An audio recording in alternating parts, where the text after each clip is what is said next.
Muy buenas tardes, mi nombre es Luis Javier Severo Sánchez y actualmente curso el tercer cuatrimestre en la licenciatura de Derecho en el Instituto Universitario Morelos de Zitácuaro.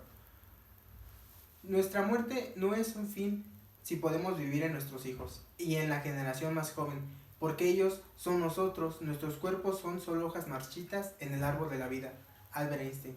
El día de hoy les hablaré de un tema llamado el testamento, pero primero que nada sabremos qué es el testamento. El testamento es un acto por medio de la cual una persona manifiesta libremente su voluntad para disponer de sus bienes, derechos y obligaciones, y designarlos a una o varias personas para después de su muerte, dependiendo de la clase del testamento que se trate, la forma que debería de observarse para que el testamento sea válido.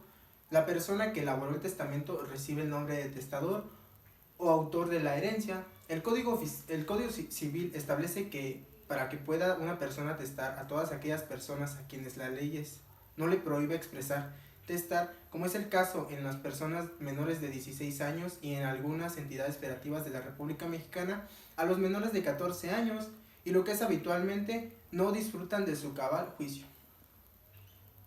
Por medio del testamento, el testador puede disponer de su patrimonio, esto es de sus propiedades, tales como casas, terrenos, automóviles, joyas, arte, derechos que no se extingan por la muerte, entre otros. En un testamento pueden ser nombrados herederos a personas físicas, morales, sean familiares o no del testador. No obstante para ello, el Código Civil expresa que señala los casos en los cuales se pierde la capacidad para heredar. Por ejemplo, cuando la persona que se le haya designado como heredero no esté concebido a la muerte del testador, a la persona que haya sido condenada por algún delito en contra del testador o a la persona que influya al testador de forma contraria a su libertad.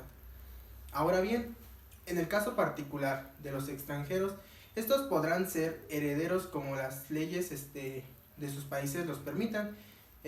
Para ellos pueden designar como herederos a los mexicanos. Además, la capacidad para heredar de los extranjeros tienen las limitaciones establecidas en la Constitución Política de los Estados Unidos Mexicanos y de las leyes reglamentarias de los artículos constitucionales. Ahora bien, una figura importante dentro de los testamentos es el albacea. Es aquella persona cuya designación es para el testador en el testamento, y si no es designado, los herederos por mayoría de votos lo elegirán. El albacea es el representante de la sucesión, ejecutor y defensor del testamento según sea el caso. Puede ser albacea cualquier persona con capacidad de ejercicio. Sin embargo, el Código Civil señala que no pueden ser albacea los magistrados, los jueces que estén ejerciendo su jurisdicción en el lugar en el que se abre la sucesión, los condenados por delitos cuya libertad esté privada, los que no tengan un modo honesto de vivir y quienes hayan sido removidos en otra ocasión mediante sentencia del cargo del albacea. Una vez que el testador muere, los familiares y aquellas personas que se creen con derecho de heredar acudirán ante el notario y ante el juez competente para iniciar el procedimiento sucesorio. De acuerdo con el artículo 671 del Código Civil para el Estado de Michoacán, nos menciona cuáles son los tipos de testamentos, los cuales pueden ser tanto ordinarios como especiales. Ahora mencionaré cuáles son los derivados de los testamentos ordinarios. En el primer punto podemos encontrar el testamento público abierto, que es aquel en el que el testador manifiesta su voluntad ante notario público y ante testigos. El testamento público cerrado es aquel que puede ser escrito por testador o por otra persona a su ruego y en papel común. El testamento puede estar cerrado y sellado y presentado ante el notario a presencia de testigos. Y el testamento hológrafo es aquel escrito de puño y letra del testador en sobre cerrado y lacrado con el propio testador con una leyenda. Dentro de este sobre se contiene mi testamento y deberá ser presentado y depositado en el Archivo General de Notarías o en el registro público según lo disponga la legislación de la entidad federativa de que se trate. También encontramos los testamentos especiales, los cuales pueden ser el testamento privado. Es el que la ley autorice que el testamento sea privado cuando el testador es atacado de una enfermedad tan violenta y grave que no le dé tiempo para concurrir ante el notario y hacer su testamento. Cuando no haya notario en la población, el juez actúe por receptoría. Cuando haya notario o juez en la población, pero sea imposible que concurran al otorgamiento del testamento. Cuando los militares o asimilados del ejército entren a una campaña o se encuentren prisioneros de guerra.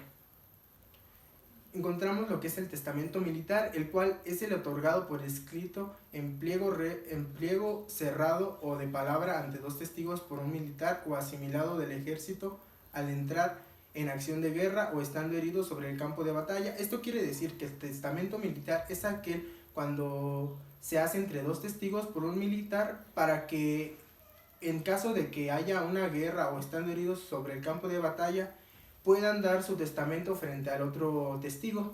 El testamento marítimo es aquel que otorgan por escrito quienes se encuentran en alta mar a bordo de navíos de la Marina Nacional, ya sea de guerra o mercantes, ante dos testigos y el capitán del navío.